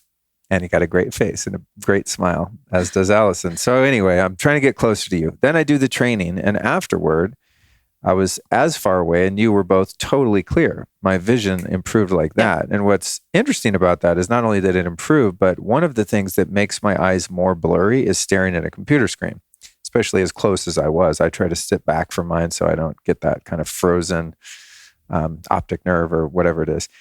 And I was like, that's weird, because I just spent 45 minutes staring at a computer. Normally, when I pull my head out of a computer, my vision is actually worse. Yeah. So that was really interesting. But just to give people an idea of, what it's like for your average person to sit down and work with Think interfaces, like you're basically just watching passively what looks to be, as I said, kind of like a video game. Yeah. So that's my version of it. But can you explain, say, when it comes to something like ADHD or PTSD, what's actually happening when the subject sits there and calmly watches that computer screen? Yeah. First of all, thank you for explaining it so beautifully. You have a way of really very elegant expression through your language, which is really very sophisticated, and yet you transmit all this. You wrapped it up in such a beautiful way that it took us probably 3 years to try to come up with something to explain to people how it really works. But you just did such a beautiful job, so thank you. Sure. I'm going to transcribe that. You can have the recording. Oh, definitely. I'll be transcribing that. When someone calls you guys and was like, "What's it like? Listen to this." Yeah, absolutely, and transcribing it. And it's also very easy. That's the thing too. It's not like going to therapy or something where you're like, oh man, I got to talk about the shadow stuff today. It's going to be like, you're not thinking about your problems. You're not thinking about your PTSD. No. You have to not think. Yeah, it's funny. It's called Think interfaces because when you're actually going through the process, the goal is to not think. And it's actually very easy. I noticed, like on a good meditation day, there's very few thoughts, right? And you can really stay in that 0 point. And then some days or some times of day, your mind will be more active, right? And you just, through Vedic meditation, as you just kind of learn to let the thoughts go, etc. You focus on the mantra. Well, in this case, the mantra is that cursor. Yes. And I noticed like, wow, I'm focusing for a really long period of time with no thought intrusion at all. Yeah. So much so that when a thought did come, I was like, oh, there's a thought, which is pretty incredible. Like the degree of presence that I experience while I'm on the So there's a lot of other people's science that came into that. So before I actually design the stimuli in the game. So for years, my specialty was stimulation of the retina and measuring the visual spatial frequency. You can be checkerboards, bars, and movement of that in different temporal sequence. It can be 1 per second, 1 per every 10 seconds, 1 for every half a second. The different responses that the retina and the optical nerve will actually have, depending on the visual spatial frequency and the temporal frequency in combination with visual spatial. So I studied that in response to dopaminergic transmission for many years at Mount Sinai Hospital and at in Rome at San Camillo. So that was my specialty for many years: L-DOPA, carbidopa response to visual stimulations and brain mapping and evokes potentials. Really quick, don't lose that thought, but I want to ask you something. Is the herb mucuna? Yeah. I think it's a legume, like a bean or something. Yeah, mucuna. And they say that it has L-DOPA, the precursor to dopamine. Is there any truth to that? Like, would one have an easier time producing more dopamine if they're taking I only had 2 friends who had almost, schizophrenic episodes because they took too much of mucuna. Oh, okay. And so there is something to it. Okay. It's just that I think as everything else, you have to know how to dose it. And that's why Think goes well. I'll explain what we did with Think to not to overdose. Okay. And sorry to interrupt. No, but it's such a pertinent question. Yeah, it's so brilliant. Your mind is just amazing. It's so fascinating to me. So essentially, I studied about 1,300 papers that had to do with dopamine production and various stimulation, various interstimulus intervals. I mean, we're talking about all the technical language that electrophysiologists or neurobehavioralists study in order to understand how does the brain wire transmission actually in the brain goes, which then produces thoughts or produces results one way or another. It can be impacting memory, it can be impacting your movement, it can be impacting your vision, for example, like what happens to you and to many. And the reason for that is because there are dopaminergic receptors in the retina. So you actually stimulate a lot of dopamine, and dopamine will produce then better vision.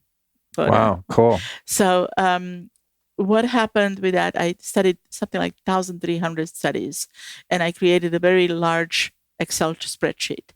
And I took all the elements that I wanted to have. Like we wanted to be non-invasive, we wanted to be non-producing negative effects. So without negative effects, we wanted to have a certain amount of regulation of the equalization of nervous vagus activity bilaterally in both hemispheres, because nervous vagus is a 10th cranial nerve with double nerve, so you have to activate it equally.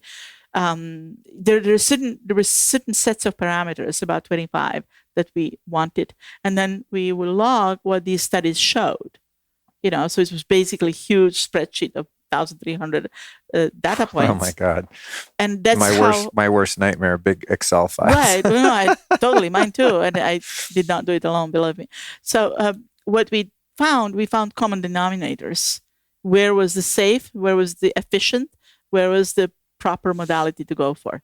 So that's where it's not neurofeedback, because in neurofeedback you get whatever game you do, and here we have frequencies of photovoltaic energy, we have frequencies of sound, we have frequencies of space, temporal frequencies, we have gazillion, like hundreds of different modalities that we combined into visible and non-visible, audible and non-audible.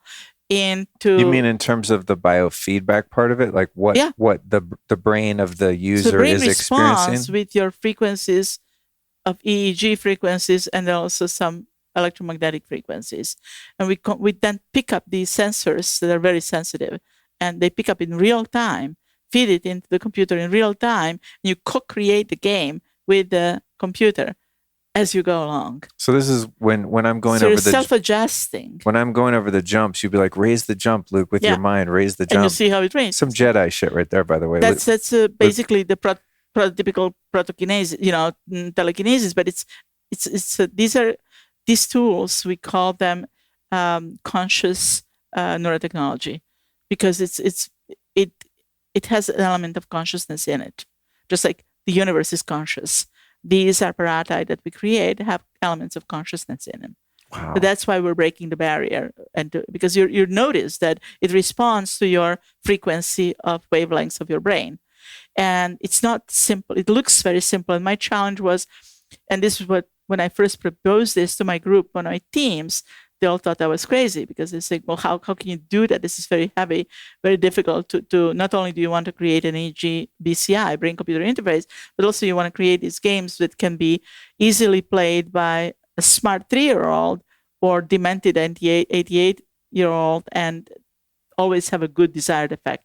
And I'm like, yeah, that's what I want. I want something very simple, but we wanted to get to the point where we can create something that would not be one size fit all, but it would be self-tailoring to your own brain. So that's where it's not invasive.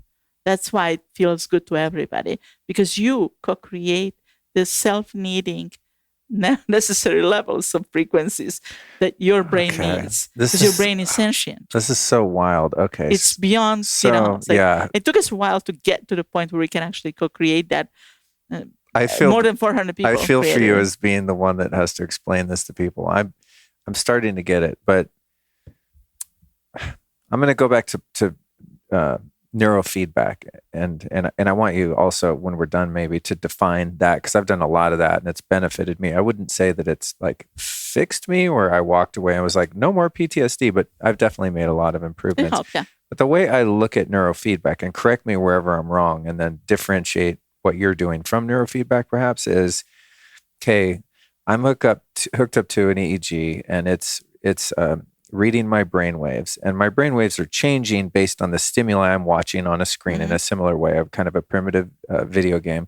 The way I experience neurofeedback is sort of like my brain watching itself and talking to it itself. And then my consciousness is kind of observing the phenomenon, because I'm aware there's a me in a body with a brain sitting in a chair watching a screen. But it's kind of like the brain is interfacing with the technology, doing its own thing. And when there are rewards and stimuli and notifications and signals coming from the speakers and from the screen, then that's encouraging my brain to downregulate certain brain waves and encouraging it to upregulate the brain waves that I want. Is that the basic idea of neurofeedback? Yeah, perfect. That's exactly what it is. Okay. Except that they create usually these games with people who are not, most of the neurofeedback technology that I know of is not created with sophisticated digital design. So the games, as you have seen, they hire groups of people who create games, but these specialists they're specialists in gaming. They're not specialists in visual spatial frequencies or color frequencies or sound frequencies. They don't go down into fine detail where you can actually have subliminal input, non-subliminal input, and combination, and what are the ratios, and what are the ratios in temporal sequence, what are the ratios in audio sequence, what are the frequency ratios of visual frequency, audio frequency, and hue frequency, for example, and visual spatial frequency and intensity, all of that combined as ratios. Oh, interesting. It's much more complex as algorithm. And I don't believe that so far, that to my knowledge, that I've seen many on the market done, what we would call properly. They take the game, and it's usually 1 a second, 1 every second, 1 every 10 seconds. It's some sort of a reward. It's based on Skinnerian principle, and it's useful. But again, one of the things is that you have to glue or you're wet with the electrodes, and they're not very easy to put on. Or they're a little shaved, they shave the part of your head and put the electrode on with the glue. Or they put a cap, which is really complex again. And then also the game is done, again, in that way. So it's kind of it's almost binary.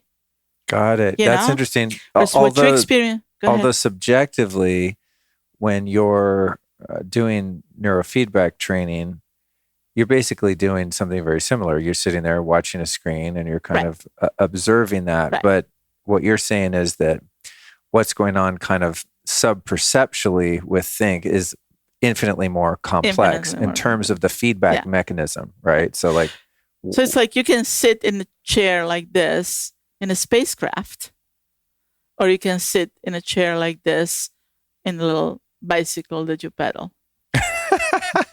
That's fun.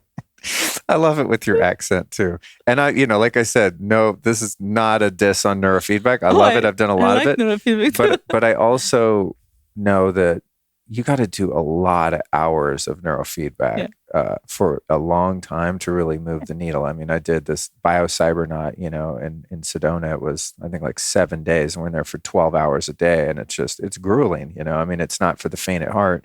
Okay. And then did a bunch at Peak Brain LA, all sorts of different training there with Dr. Andrew Hill. And I love it, but the time and money commitment is a concern. I mean, these programs are very expensive. Yeah. I think it's like $15,000 now to go to biocybernaut, and you got to travel and get an Airbnb and the whole thing. I mean, it's a rich person's game, that, although I'm sure there are altruistic practitioners that see kids that are less fortunate, et cetera. But I think what you're doing is interesting because it's just so fast. And even when you told me, you're like, 5 sessions will accomplish this, Luke, the PTSD or, just better mental performance, focus, sleep, whatever, vision, et cetera. And I'm kind of like, 5, that's not going to do anything. I mean, that's what I'm thinking talking to you. I believe you, but I'm like, but I mean, it's going to take like 20 times, right? At least, or we got to do a 6-month run. And as I said, it's really interesting it's all in precision. After 3 days, I'm like, I feel very different. It's wild. And it'll stay like that because you're routing your brain and you're creating your new neuroplasticity in your brain, but also at the level of,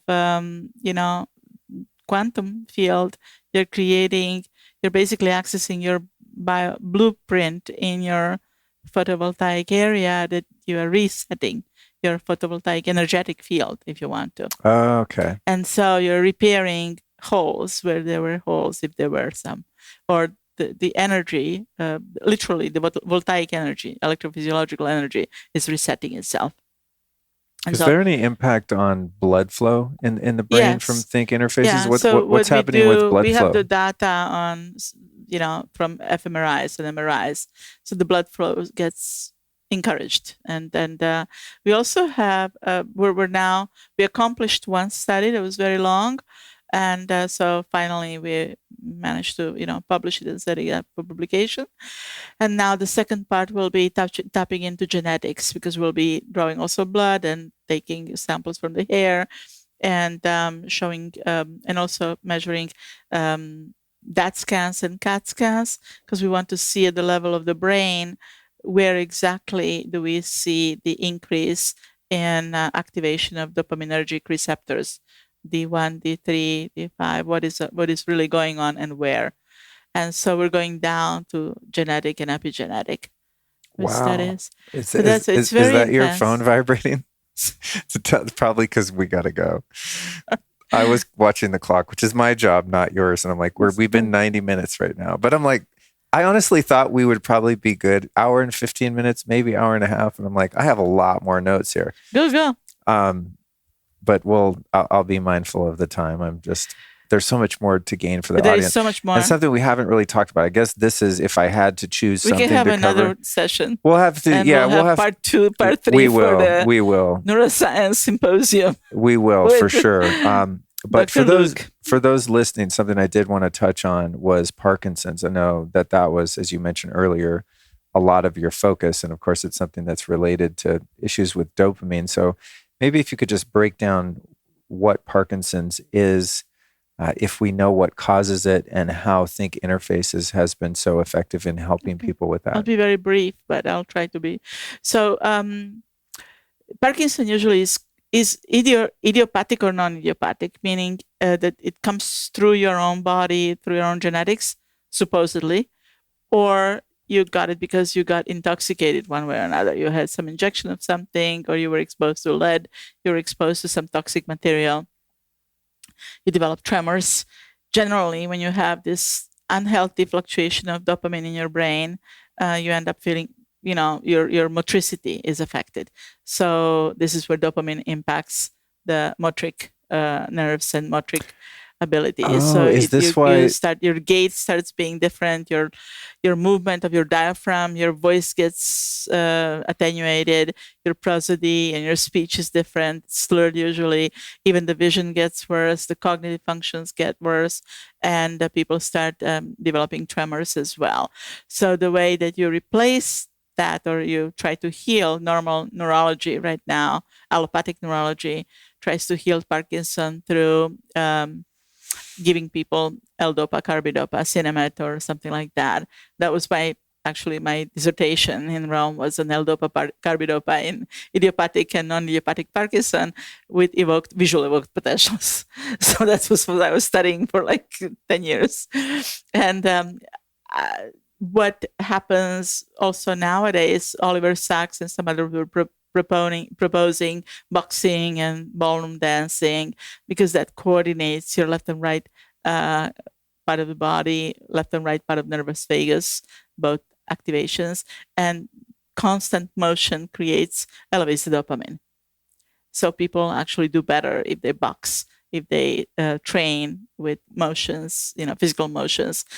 Also elation, because boxing makes you elated. Oh, interesting. And dancing makes you elated. I wonder if that's why when I went and got a SPECT scan from Dr. Daniel Amen out in California, part of his prescription for me, because he found he called them sleepy parts of my brain that really lacked blood flow. And I watched that episode. Oh, you did? And he recommended two things primarily. One, he said, don't do ayahuasca, which I ignored.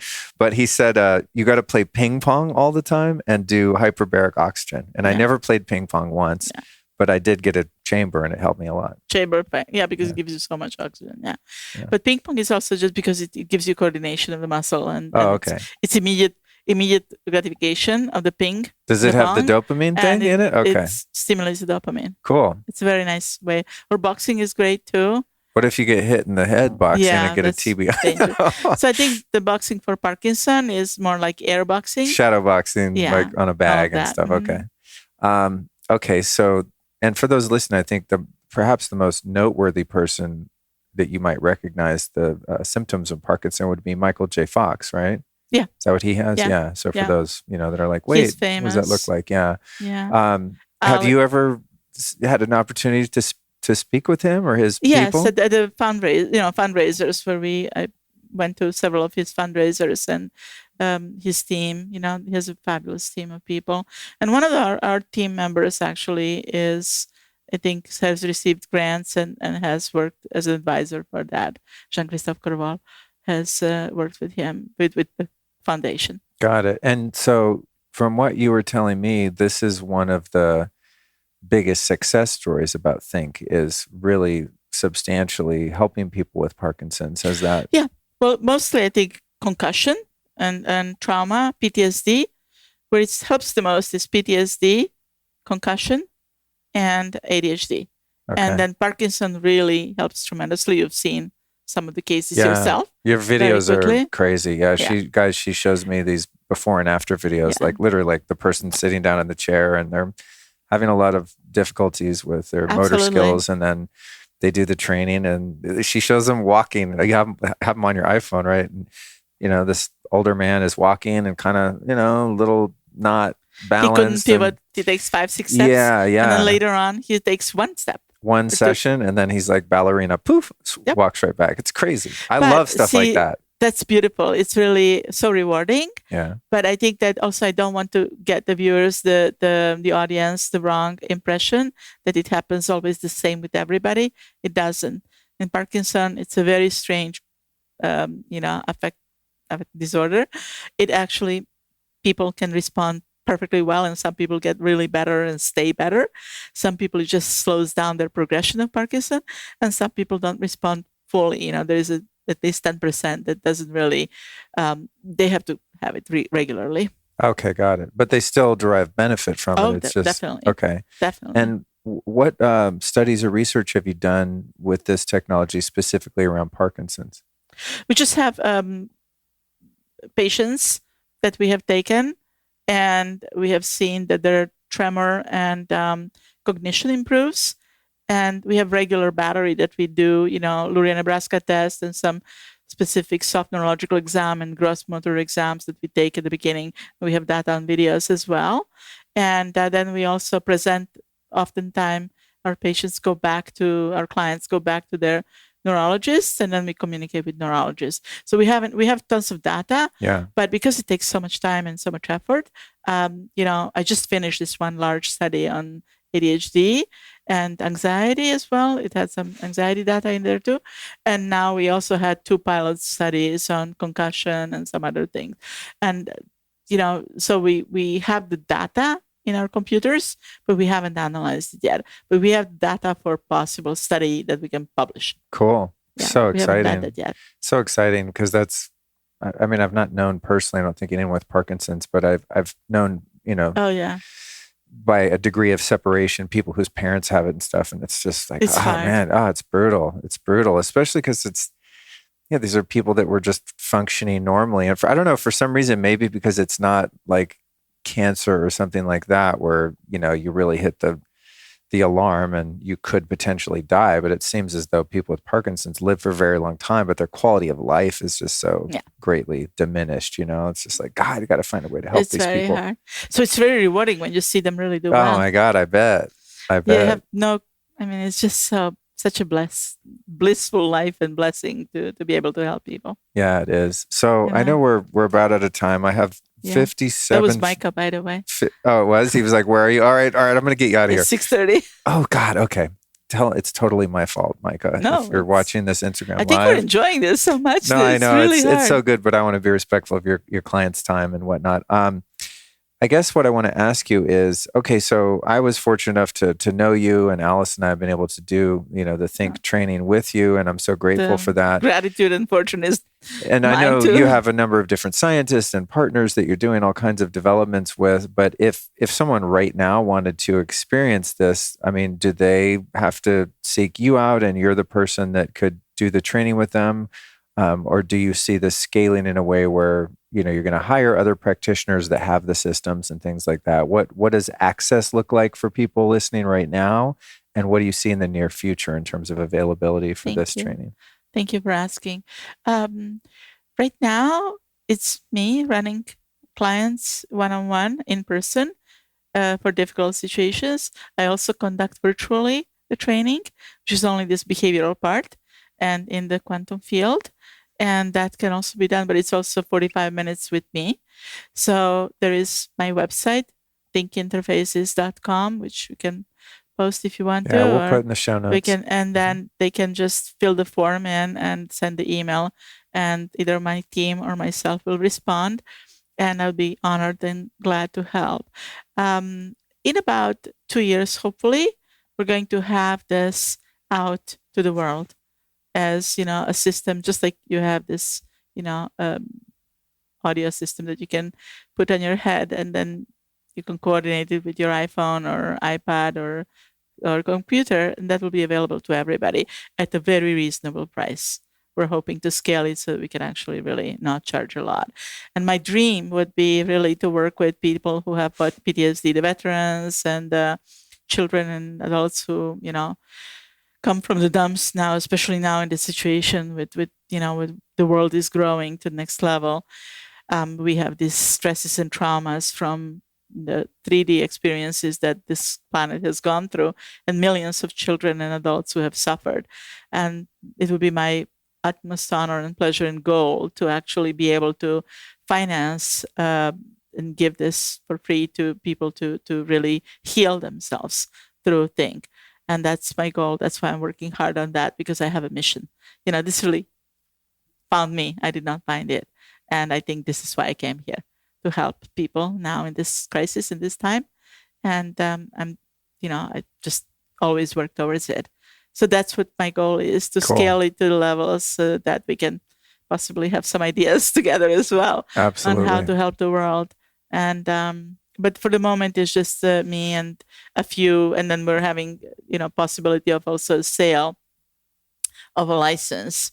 I think I spoke to you about including a few groups so that we can actually form a group, and then maybe these practitioners can then have that in their intimate offices, and then they can reach out at least to That'd many be neat more. Because the the data would multiply, right? Absolutely. That's For research so is much good. value on that. Research reaching many more people. The goal is to heal people. Yeah, totally. Well, thank you so much. I Thank you. have one last question for you, and you can whiz through it, just whatever comes to mind first. So, you've taught me and the audience immense knowledge today. Who have been 3 teachers or teachings that have influenced you in your work that you might share with us? Oh, very nice question. Well, people like yourself, so this was a tremendous learning experience tonight. And in general, your breadth of knowledge and the way that you come with your candid heart and sincere desire to actually better this world, that's type of, incredible, priceless experiences. But if I were to name the teachers who are really, it's usually one of this is having a child. It's been a tremendous teaching experience. Really learned so much and still learning through my daughter. I always go into philosophy of life. So the philosophy of life, and of course I had some incredible teachers, and there were a few that really taught me tremendous amounts from whom I studied. But, spiritual teachers, one of them is Tom Knowles, and there are several others, Anand Mehrotra, and some others from Himalayas that I worked with, and Abani Biswas in Rome. I mean, worked with Vedic meditation and Vedic world for 3 decades now, really seriously. And I think that there are people who are peacemakers, especially in now this world. I learned a lot indirectly through Mahatma Gandhi, and I'm not even naming names now because the world is one big school, But I think for me personally, what resonates is everything that goes through the heart and through true value, the true values of the world, especially now where we're all unified. Thank you so much. So thank you. Yeah. So thinkinterfaces.com is the site. Yes. Okay, we'll put it in the show notes. Thank you so much, Lana. Thank you so much. I'm so happy you came to Texas. Me too. Like what a gift you are as a woman. And what a gift you are. And a scientist. And thank you so much for shining light.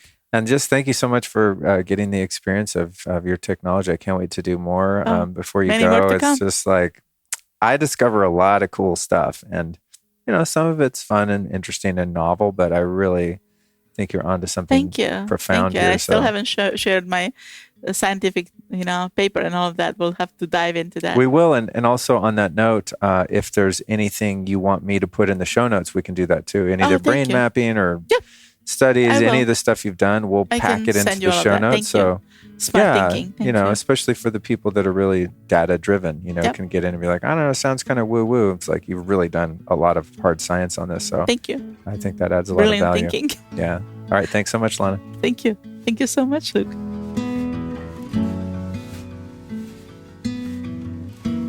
Once again, I end this episode and I think, man, I'm the luckiest guy in the world. I'm so fortunate to be able to not only meet people like Dr. Lana, but to have the opportunity to work with them and then share their brilliance with listeners like you. So thanks so much for tuning in. I trust that this episode was as expansive for you as it was for me, because you made it to the end. So you must have heard something you liked, right? I know whoever's at the end of the podcast was feeling it, because I'm a podcast listener first and foremost. I mean, I listen to podcasts literally every day, and I know my favorite shows. Maybe I'll tell you about them someday.